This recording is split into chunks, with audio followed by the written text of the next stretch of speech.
The antiseptic smell hit her first, that particular blend of bleach and copper that Ashley Cooper had learned to breathe without thinking, the way other people inhale air. She pushed through the ER doors at Mercy General just after 7 in the morning, the fluorescent lights already humming their mechanical song above the empty trauma bays. 3 years she'd been doing this. 3 years of making herself smaller in hallways, of answering questions with nods instead of words, of touching the faded unit patch sewn inside her jacket lining during her break and remembering a woman she used to be.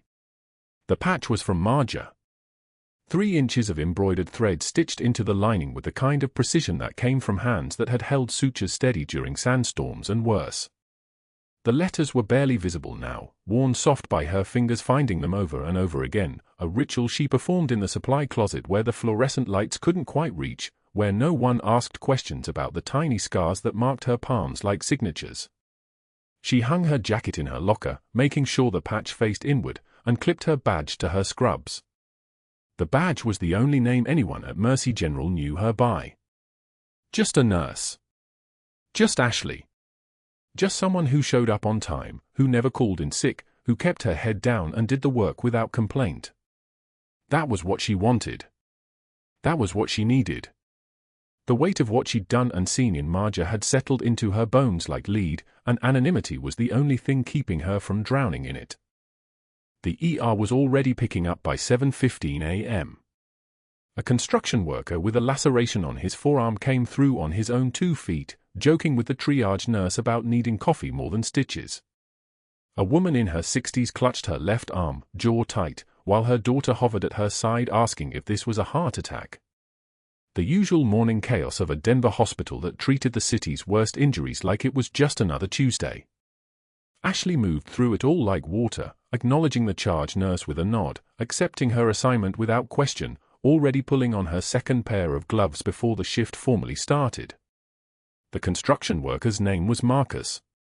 He had a Union local tattoo on his inner bicep and hands that looked like they'd built half the city. He sat on the examination table with his arm extended, blood seeping into a towel that had already turned a dark russet color, and watched Ashley approach with the kind of casual trust that came from a man who'd never learned to be afraid of anything. She didn't introduce herself. She simply began working, hands moving with the mechanical precision of someone who'd performed this task 1,000 times before, maybe 2,000, in environments where hesitation meant something different than what it meant here in a climate-controlled hospital in downtown Denver. The needle entered the wound cleanly. Her hands didn't shake. They never did. She'd learned in a place where hands that shook couldn't hold lives together, couldn't thread sutures through flesh while the world exploded around you, couldn't maintain the calm that kept a dying man conscious enough to tell you his wife's name so you could whisper it back to him while you worked. That was a different Ashley. That was Senior Chief Petty Officer Ashley Cooper, who'd sewn 12 Marines back together in a single night while rounds came in from 3 directions. This version of Ashley just sutured construction workers on a Tuesday morning and didn't let anyone see the muscle memory in her fingers.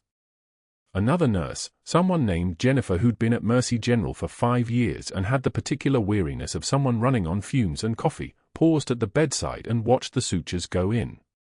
1, 2, 3, 4. Each one placed with the same practiced confidence, the same geometric precision. Jennifer made a small noise, something between surprise and recognition. "You trained somewhere specific," she said. Not a question. Statement of fact. Trauma rotation? Ashley cut the suture and moved to the next section of the laceration without looking up. Military medical training, she said quietly. The smallest truth, the briefest admission. The kind of thing that wouldn't invite follow-up questions if she delivered it correctly, which meant delivering it like a fact, not a confession. A long time ago. The construction worker watched her work with the kind of interest that came from a man who respected precision. "You military?" he asked. "Where do you serve?" "Different life," Ashley said. "Suture 5. 6. Her hands moved like they were being guided by something separate from her brain, some deeper knowledge that lived in the scars on her palms. "This one's better." What she didn't say was that this life was quieter. What she didn't say was that she'd chosen anonymity like other people chose careers, chosen to fade into the background like antiseptic fumes, chosen to be invisible because visibility had become unbearable. The memorial service for Jake had been 3 years ago. She hadn't been able to face her parents afterward, hadn't been able to explain where she was going or why she needed to disappear. She'd just left the uniform, left the rank, left the woman who'd been trained to lead a team of 16 operators through the worst places on Earth. Now she sutured construction workers' lacerations and no one knew her name except what the badge said. Dr. Sterling arrived at the trauma bay around 7:40 a.m., when the ER had started to pick up and the waiting room was beginning to fill with the morning's casualties. He was tall in the way that came from old money and tennis clubs, with the kind of jawline that could have been molded from marble and a voice that made nurses straighten their posture when he spoke. He'd been at Mercy General for 14 years, which meant he'd watched 100 nurses come and go, and he had the particular arrogance of someone who'd decided early on exactly what he was looking for in people and had never found any reason to change his mind. He stopped at the examination table where Ashley was finishing the last suture on Marcus's arm. His eyes moved over her with the calculation of someone assessing inventory, taking in the economical movements, the bloodless precision, the complete absence of anything resembling emotion or hesitation. Marcus was already thanking Ashley, already asking if she could recommend a good bar nearby, already treating her like someone worth remembering, and Dr. Sterling's expression shifted into something that might have been confusion or might have been the beginning of something else. "Where did you do your trauma training?" he asked. His voice came down from above like a judgment. Ashley tied off the final suture, taped a fresh dressing over the laceration, and turned to face him with the kind of composure that came from 3 years of making sure no one saw anything worth noticing. "We don't usually see this level of precision in the general rotation. Did you specialize somewhere?" She didn't flinch. She didn't meet his eyes for more than a second. She simply answered the question the way she answered everything now, with the minimum number of words required to satisfy curiosity without inviting further questions. "I trained a long time ago," she said. "In emergency medicine. I do the work because it matters." Dr. Sterling's eyes narrowed slightly.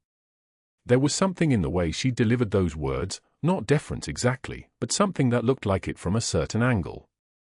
Something that looked like a woman who knew exactly what she was doing but had decided to pretend otherwise. He'd spent enough years at Mercy General to recognize competence when he saw it, which meant he recognized what he was looking at now, and somehow that made it worse. Competence in a nurse who'd hidden it meant she'd made a choice. She'd decided to be unremarkable. And Dr. Sterling had always found unremarkable women who were secretly competent to be the most irritating kind of threat. "Well," he said finally, his tone shifting into something that sounded like approval but felt like a threat. "Let's keep seeing that kind of work. It's what we need here." He turned to leave, paused, turned back. "What's your name again?" "Ashley," she said. "Just Ashley. Just the badge name. The name that belonged to the woman in the scrubs, not the woman in the jacket with the faded Marjah patch hidden against her ribs like a secret she carried everywhere." He nodded once and walked away, and Ashley moved to the sink to wash the blood from her hands, watching the water run pink down the drain. In the mirror above the sink, she could see the reflection of a woman with dark hair pulled back in a regulation bun, with careful eyes that never quite focused on anything that mattered, with hands that bore the faint scars of a life someone had tried very hard to forget. She looked like a nurse. She looked like someone who'd made the right choice about anonymity. She looked like someone who would never be a problem. But Dr. Sterling had seen something in those sutures. He'd seen the muscle memory. He'd seen the precision. And the next words he spoke to the other physicians on his team, sitting in the doctor's lounge while they reviewed patient charts, would be about the new nurse in the ER who was technically exceptional but deliberately invisible, who answered questions with minimal information, who moved through the hospital like she was hiding from something. He'd decide, in that moment, that unremarkable competence was exactly the kind of thing that needed to be tested. Needed to be examined. Needed to be broken down to see what was underneath. Ashley finished her shift at 3 o'clock and walked out to the parking lot where the Denver sun was turning the asphalt into something that shimmered like heat waves rising from a desert she'd spent the better part of a decade crossing. She touched the Marjah patch inside her jacket lining one more time, feeling the embroidered letters against her fingertips, and wondered if she'd ever stop carrying that weight. If anonymity would ever be enough. If the woman she used to be would ever stop showing through the cracks in the woman she'd tried so hard to become. She didn't know that Dr. Sterling was already making phone calls. Didn't know that he decided, in the space between one patient and the next, that the quiet nurse with the precise hands was going to be a problem he needed to solve. Didn't know that a woman who thought she'd escaped her past had just caught the attention of someone who couldn't stand the idea of competence he couldn't control. She just drove home through the Denver traffic, touched the patch one more time, and tried to believe that 3 years of silence was enough to keep anyone from looking too hard at what was hidden underneath.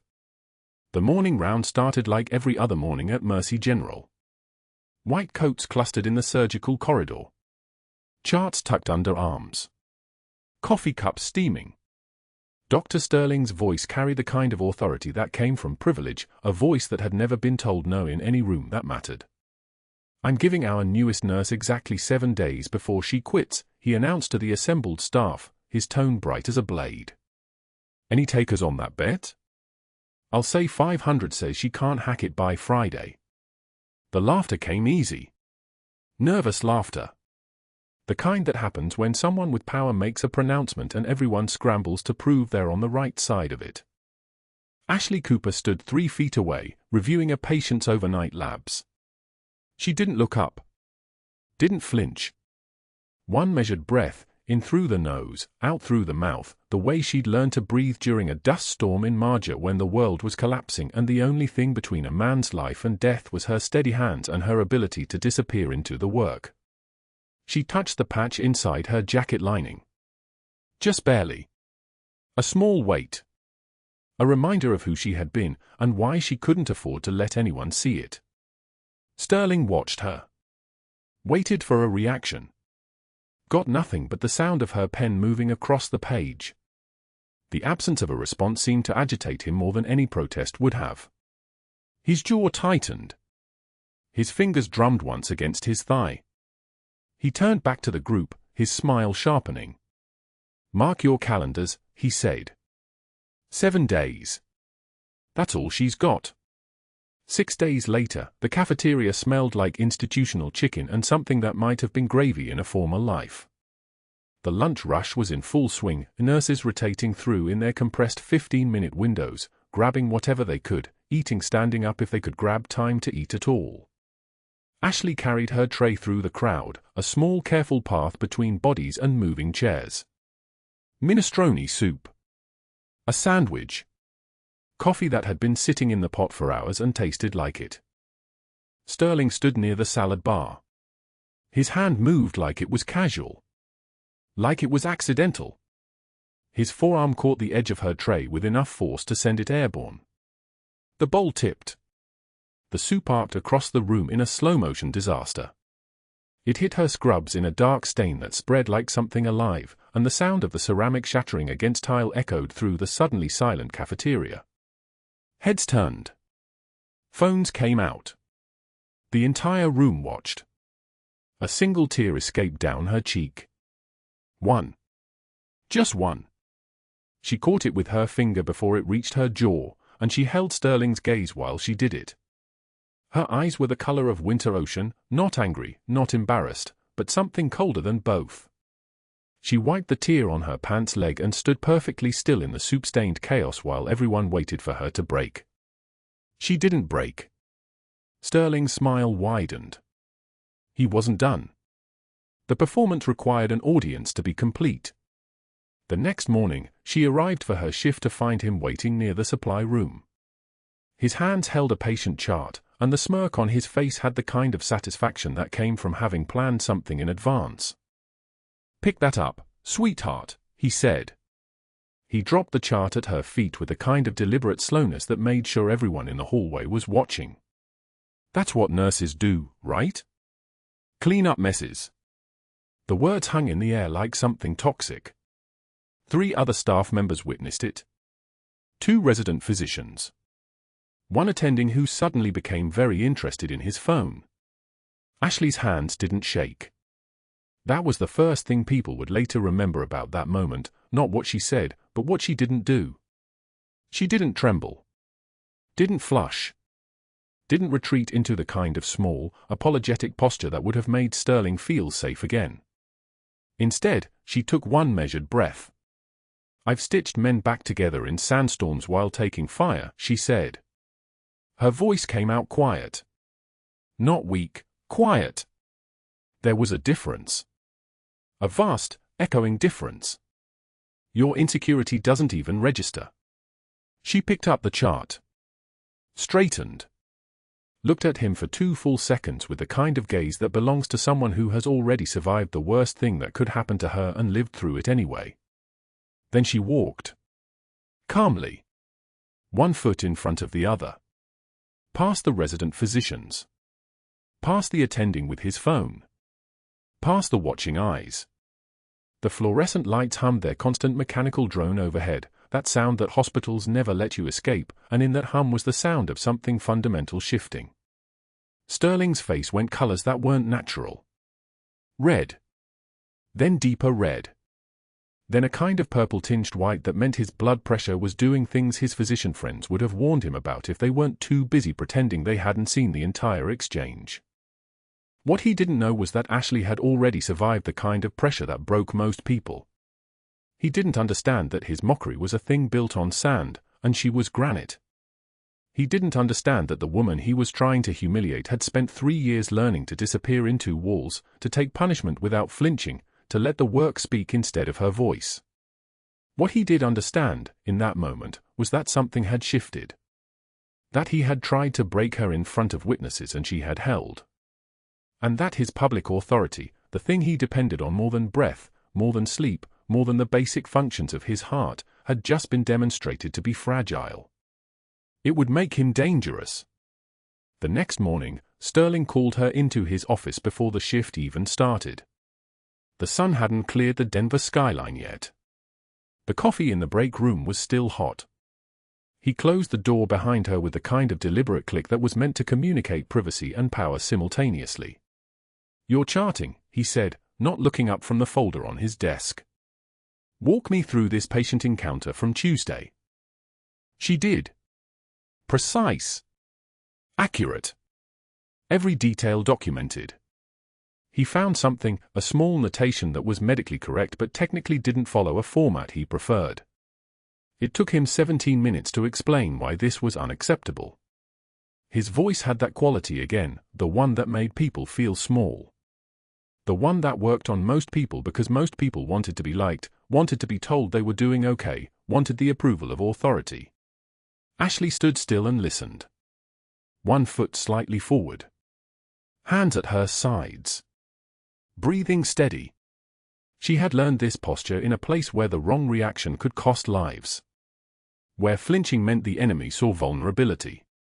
Where the only power was the power that came from complete, absolute control of your own body and response. "I understand," she said when he finished. "I'll adjust my documentation." It wasn't submission. It was something else. Something that made his eye twitch because he recognized on some level that he hadn't actually moved her. She had simply decided that the battle was too small for the energy, and she had stepped back like a soldier standing down from a pointless skirmish. He tried again the next day.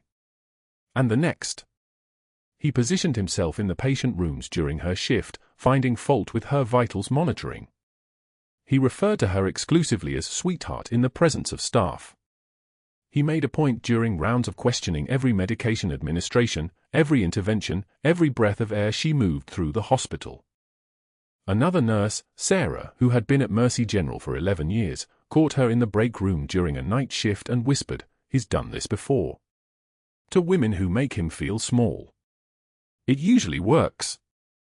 They transfer. Or they quit. He's methodical about it.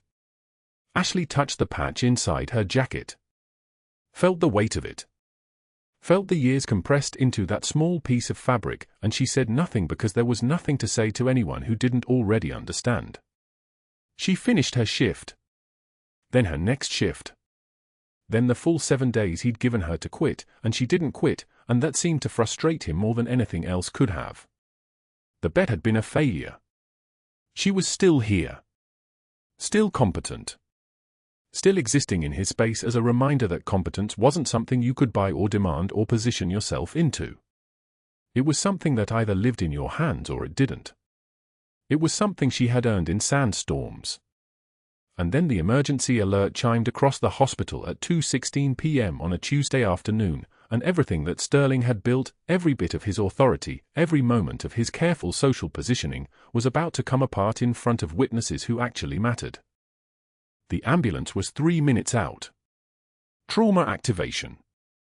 The call came through terse and urgent. Male patient, 62, blunt force trauma to the chest, sustained vehicle impact at high speed on I-25 during an official Denver diplomatic visit. Blood pressure 94/58 and dropping. Respiratory distress. Possible pneumothorax. The ER erupted into the choreography of controlled chaos that Ashley had seen 100 times, but something was different in the air. This wasn't a regular patient. The way the administrator was moving. The way the security detail was already staging in the corridor. The whispers between staff that carried words like 4-star and Special Forces and National Security. Sterling took command with the kind of authority that came from knowing everyone was watching. His voice was sharp. His movements were precise. He was brilliant at this part, the part where he performed competence for an audience. He positioned the trauma team. Called out interventions. Ran the code like a conductor with an orchestra, and for the first 7 minutes everything went exactly the way he wanted it to. Then the patient's oxygen saturation started dropping. Steady, relentless decline. 98%. 94%. 88%. The numbers crawled down like a ticking clock, and the monitor began to show the telltale signs. Tracheal deviation. Distended neck veins.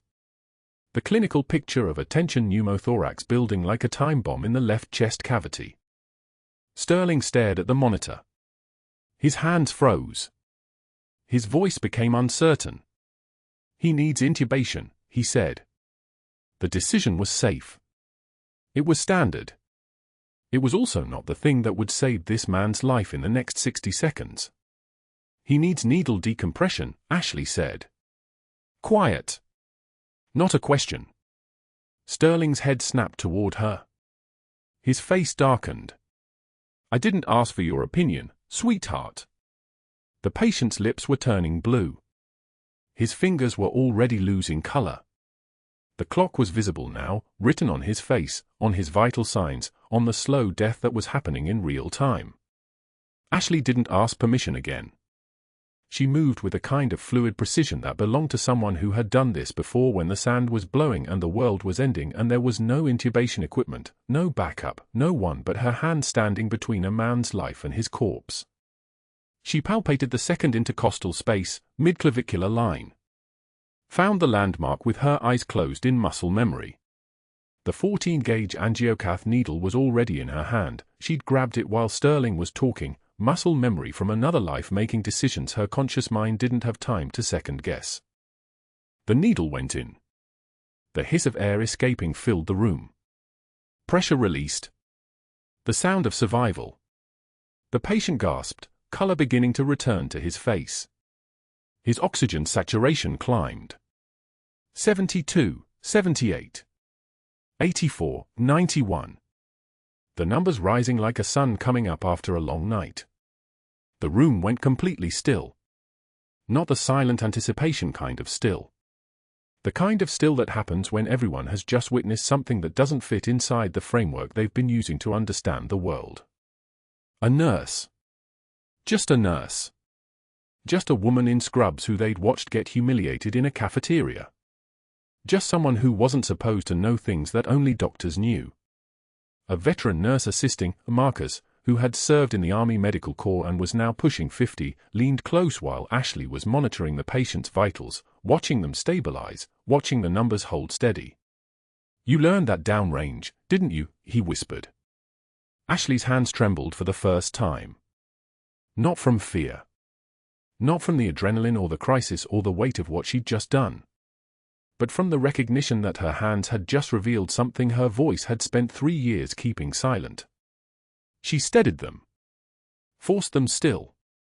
Adjusted the oxygen flow with the same precision she'd used for the needle, and she said nothing because there was nothing safe to say. Sterling's eyes were locked on her. Not with anger anymore. With something worse. With recognition. With the terrible clarity of understanding that he had been trying to humiliate a woman who operated at a level of competence he would never reach in 3 lifetimes. And that everyone in the room now understood it too. The general's grown son arrived 30 minutes later in full Army Ranger uniform, and he looked at Ashley while she was standing in the ICU bay, monitoring his father's post-stabilization vitals, and his face changed in a way that Sterling definitely noticed but didn't understand. The Ranger son watched her change his father's chest tube dressing with the kind of precision that didn't come from a textbook. 4-star General Marcus Ashford lay in ICU Bay 3, still critical but breathing easier now, oxygen saturation climbing back toward normal after Ashley's needle decompression had collapsed the tension pneumothorax that nearly took him on the trauma bay floor. The general's breathing had stabilized. His vitals had normalized. He would live because of what she'd done in those 3 minutes when nobody else moved. Ashley didn't acknowledge the Ranger's stare. She simply worked, hand steady as a surgical laser, checking the tube placement one more time before adjusting the dressing tape with practiced efficiency. The antiseptic smell of the ICU wrapped around everything, the monitors, the ventilator, the soft hiss of oxygen flowing through tubing. She'd learned to move in spaces like this without thinking, without announcing herself. In Marjah, that skill had kept people alive. The Ranger, Captain James Ashford, according to his uniform, stepped closer to the bed. "Where did you serve?" His voice carried the particular tone of someone who recognized combat training when he saw it. Ashley didn't look up from the cardiac monitor displaying her father's sinus rhythm in steady green peaks. "I'm just a nurse here, sir." "No." He said it quietly, but it was absolute. That's military technique. Combat medic training, maybe. The door to the ICU bay was still open.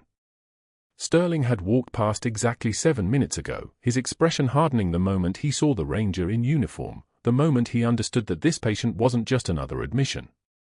This was a 4-star general. This was national security. This was the kind of case that could make a trauma physician's career or destroy it, and it was Ashley who had performed the procedure that saved the general's life while Sterling stood frozen. Ashley finally met the Ranger's eyes, but she didn't answer his question. She simply tilted her head slightly toward the cardiac monitor. "Your father's doing better. His oxygen saturation is stable at 96%.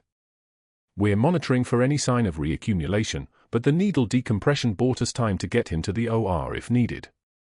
Captain Ashford nodded slowly, understanding the deflection for what it was.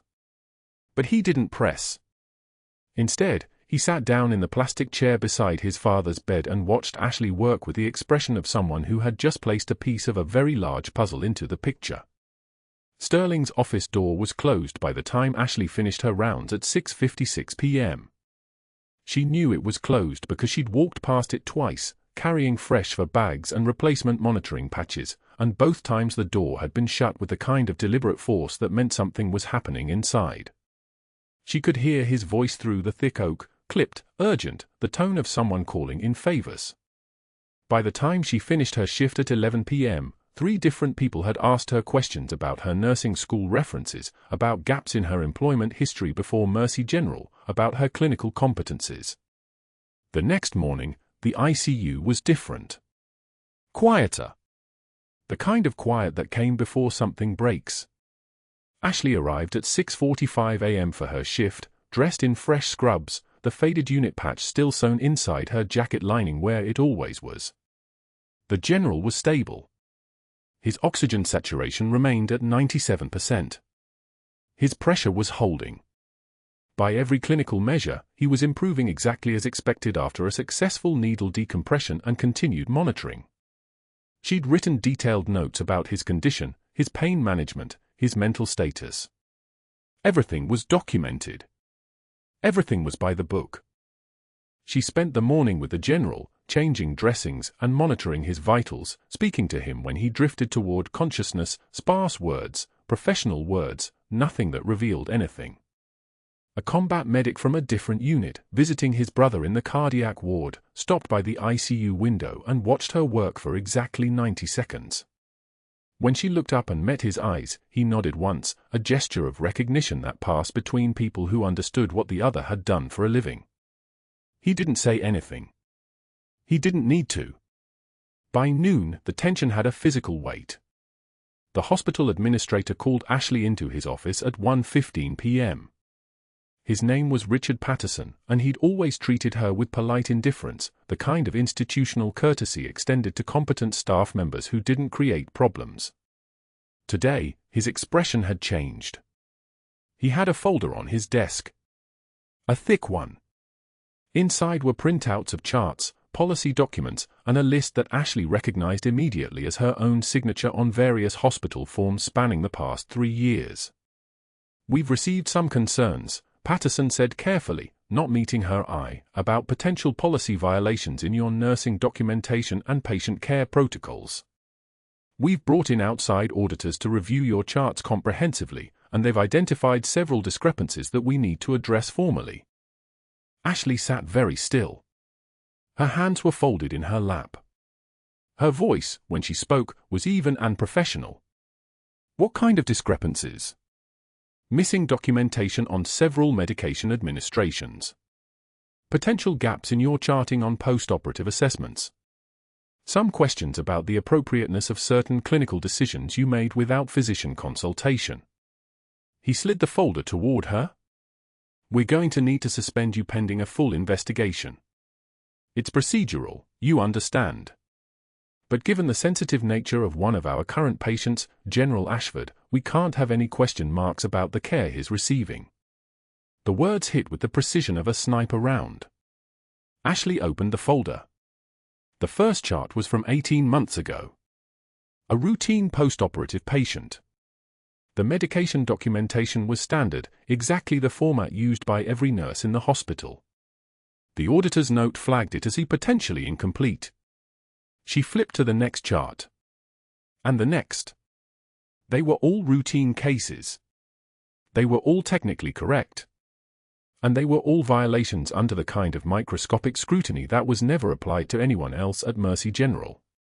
"I'll need you to collect your personal items," Patterson continued, his voice taking on the distant tone of someone reading from a script he hadn't wanted to memorize.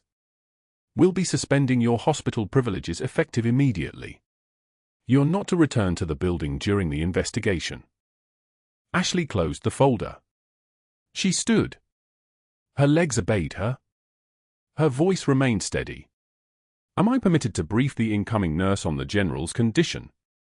"I'm sorry, no. We've reassigned your patients to other staff." She nodded once. She didn't argue. She didn't explain.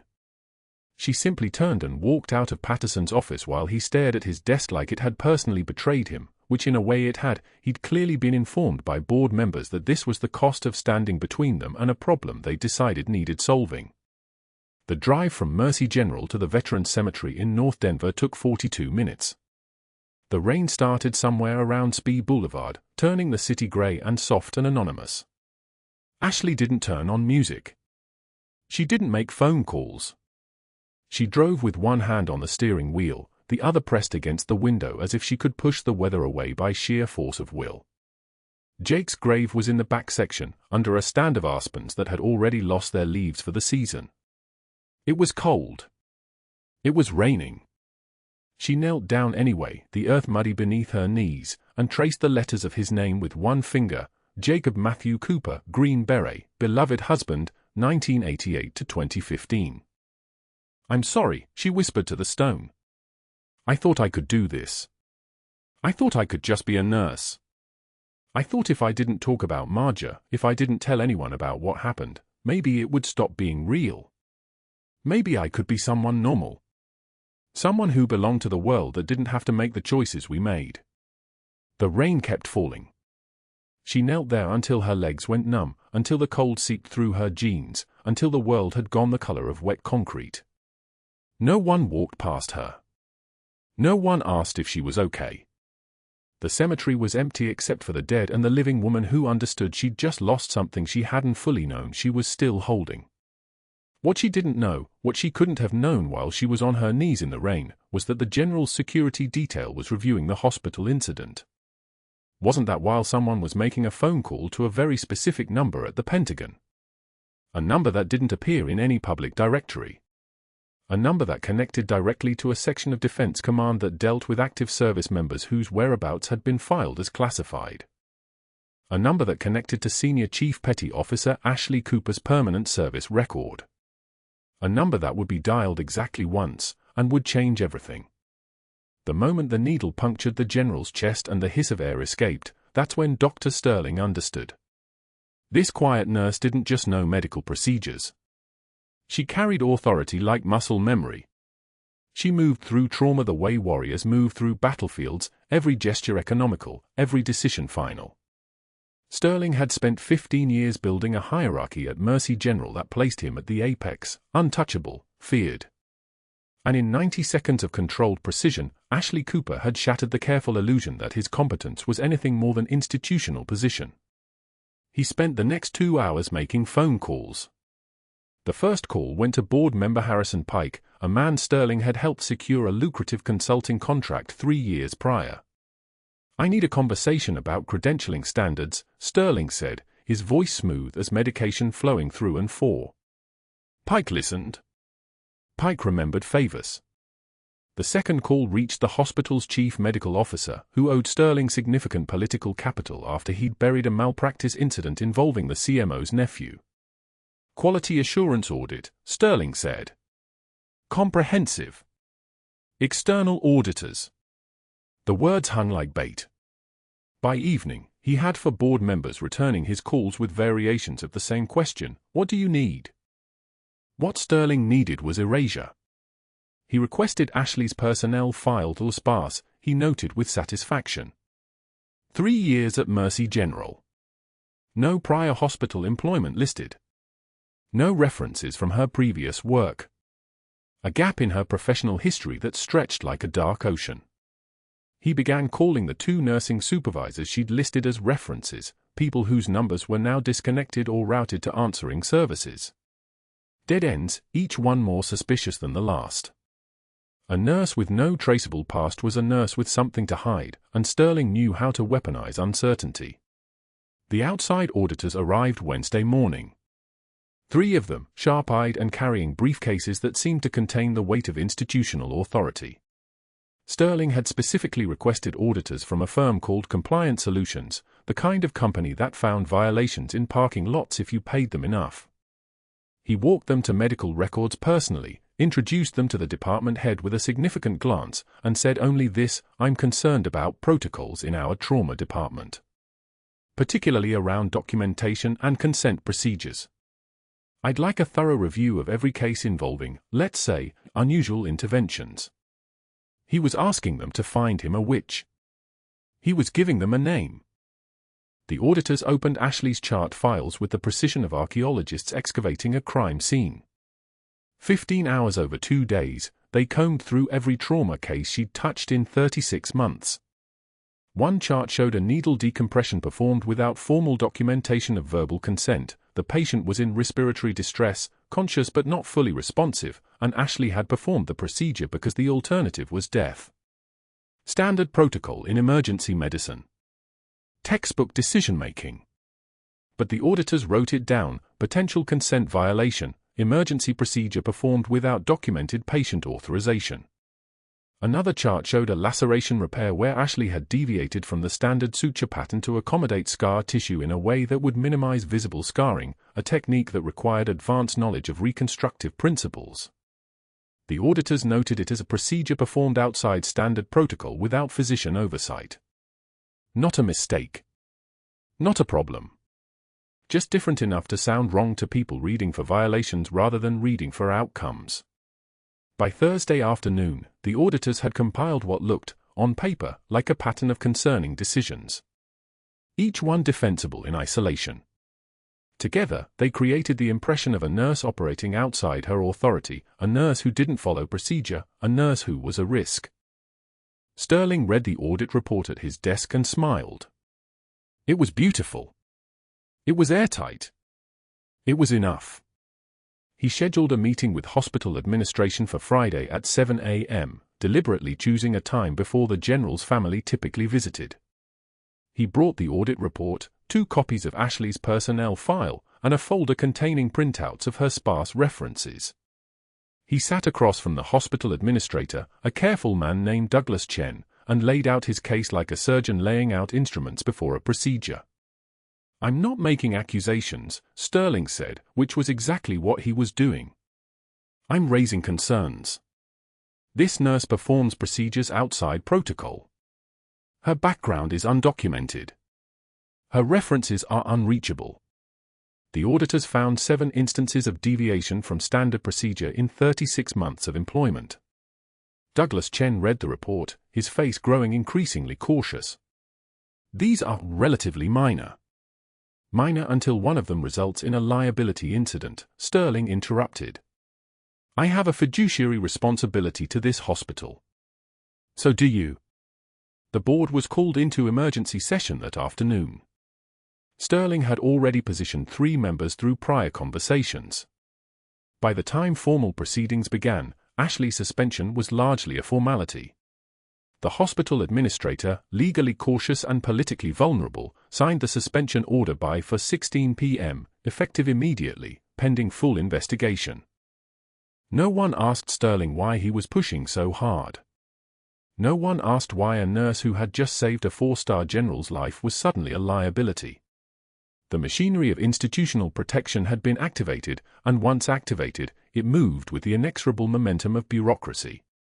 Ashley was called into the administrator's office at 5:13 p.m. on a Friday.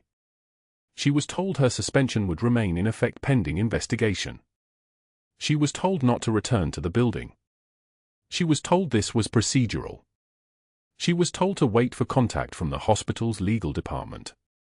The general's family had called, twice, requesting that she continue his care. The request was noted in the file and overruled by policy.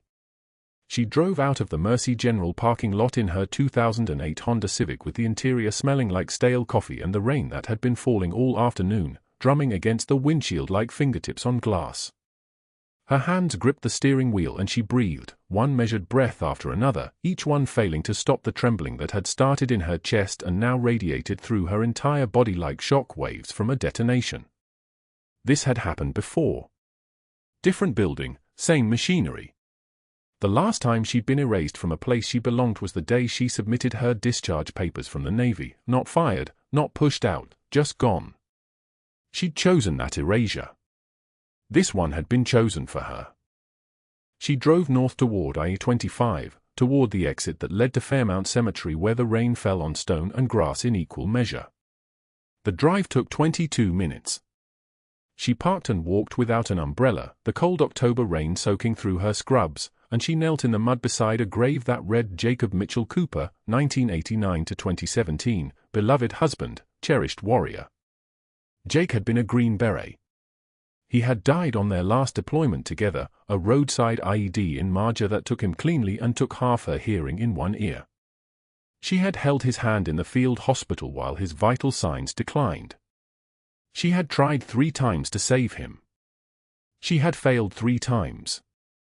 "I'm sorry, Jake," she whispered into the rain. "I thought I could do this. I thought I could be normal again.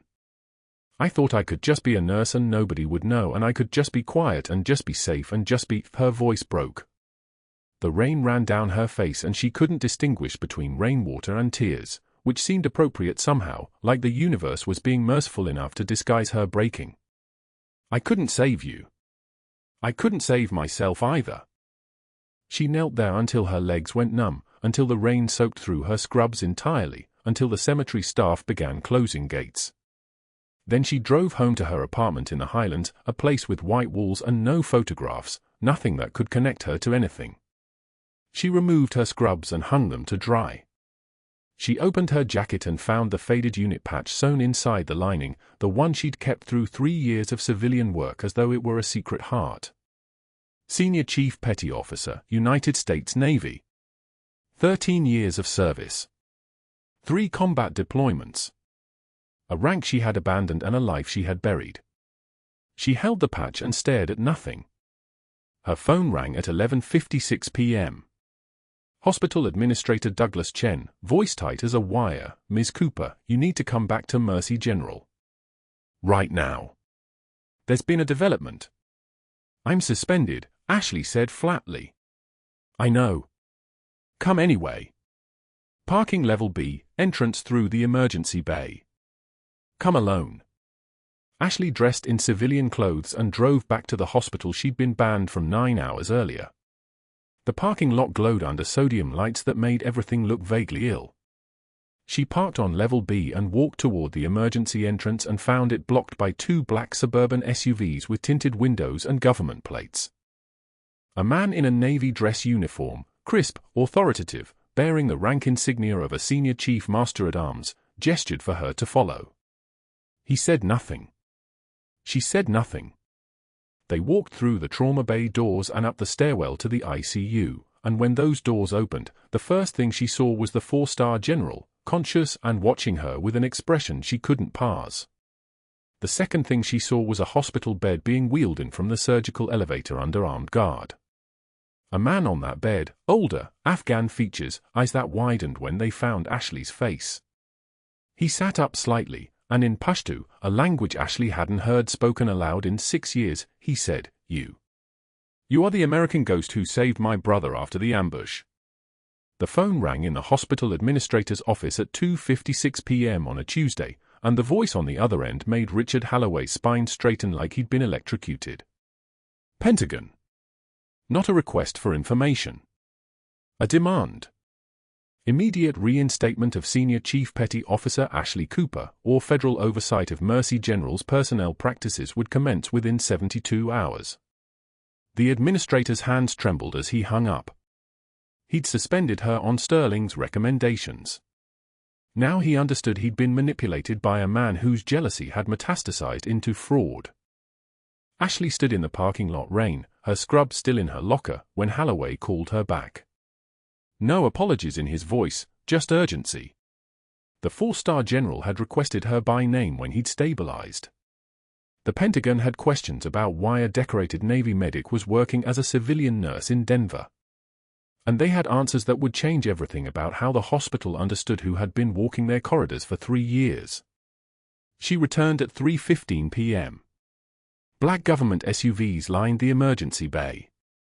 2 men in dark suits stood near the trauma desk, their presence making the air pressure shift. Ashley's badge clattered against her chest as she clipped it back in place, that small metallic sound echoing her return like a weapon being loaded. She didn't acknowledge them. She moved directly to the ICU to check on the general, muscle memory taking over.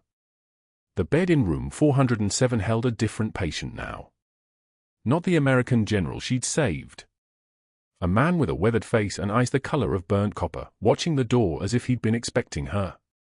Afghan features, Afghan bearing, the kind of careful stillness that came from surviving more than most people could comprehend. His full line ran into a cannula she recognized as trauma-grade placement. Someone had taken care with him. He sat up as she approached, fluid and deliberate as a man testing whether his body still answered to his mind. His lips moved, and the words emerged in Pashto, a language Ashley hadn't spoken aloud in 3 years, a language that lived in her nightmares and muscle memory and the parts of herself she'd tried to bury under Denver rain and civilian routine. "You are the American ghost who saved my brother after the ambush." The room tilted. Ashley's hands went still. Not trembling. Still. The kind of stillness that came from recognizing a moment that would split time into before and after. She didn't respond.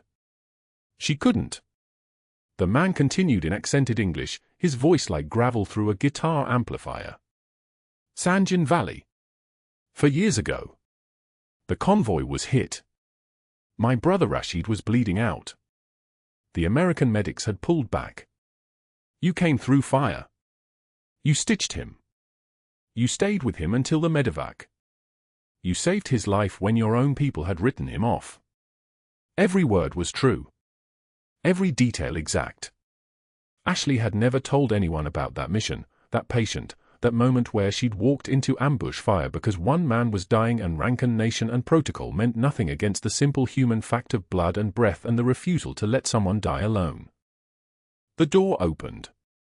The general's son entered, tall, built like reinforced concrete, Army Ranger insignia on his shoulder, eyes that held the particular clarity of men who'd seen what matters and stripped away everything else. He looked at Ashley, and his spine straightened into something that transcended posture. His right arm snapped up in a salute so sharp the sound cracked like a rifle shot. Senior Chief Petty Officer. The room went dead silent. Every nurse, every doctor, every staff member who'd witnessed 3 years of Ashley being invisible heard those words and felt the floor shift beneath them. They didn't know. None of them had known. Just a nurse who moved with precision, who never complained, whose hands never shook during crisis. The Army Ranger held the salute. "Sir, I served under your command at FOB Shank in Loga Province. Echo Platoon. You saved my life in Helmand. I'm honored to salute you again." Ashley didn't move. Her composure was absolute, a granite thing, immovable. She nodded once, acknowledging the salute the way a commanding officer would, and the room understood in that gesture that the hierarchy had inverted. The person they'd been watching, the person Sterling had been tormenting, carried rank and honor and authority in forms they'd never imagined. The hospital administrator entered with a file folder, his face pale. He handed it to Ashley with both hands, a gesture of profound respect that made the gesture's meaning impossible to miss. "Your record, Senior Chief." The Pentagon released it. All of it. Ashley opened the file. Her own face looked back at her from an official photograph taken 8 years prior, in dress uniform, eyes carrying the weight of 3 years of classified operations. The dates and locations were sanitized but unmistakable: Kandahar, Helmand Province, Jalabad, Khost. Combat medical operations. Classified. Compartmentalized. Invisible. A man in dress blues entered the ICU, and everyone recognized the insignia immediately. Navy SEAL, senior rank, the kind of bearing that made Captain step sideways. He approached Ashley like she was a monument, not a person. His voice carried the formal precision of military protocol. "Senior Chief Petty Officer Cooper. On behalf of Naval Special Operations Command, I'm here to present recognition of service that has been classified until this moment." He held up documents. Each name was read aloud, each honor separated by a beat of silence that felt like a prayer. Purple Heart. Marjah Province, 2019. Treated 12 soldiers under direct fire during convoy ambush. The room absorbed that. 12. Under fire. Navy Commendation Medal for Valor.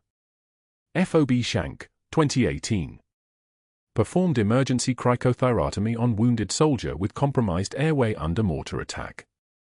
Patient survived. Silence. A procedure Ashley had performed with trembling hands but steady technique, knowing the cost of failure. Combat Action Ribbon, earned twice over. Multiple engagements, 2017 through 2020. And then the SEAL commander held up the final documents, and his voice dropped into something that sounded like cathedral silence. 2 Bronze Stars with Valor. For actions that saved 43 lives across 14 separate combat medical operations. For leadership under fire. For refusing to leave wounded soldiers behind when protocol said to retreat. 43 lives. The number hung in the air like a physical thing. Dr. Sterling stood at the ICU entrance, his face draining of color in real time. Not flushed. Not angry. Ash white. The color of a man watching his entire existence calcify in front of him.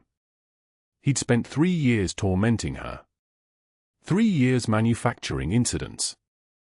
3 years working to destroy a woman whose combat action ribbons alone outranked his entire medical practice.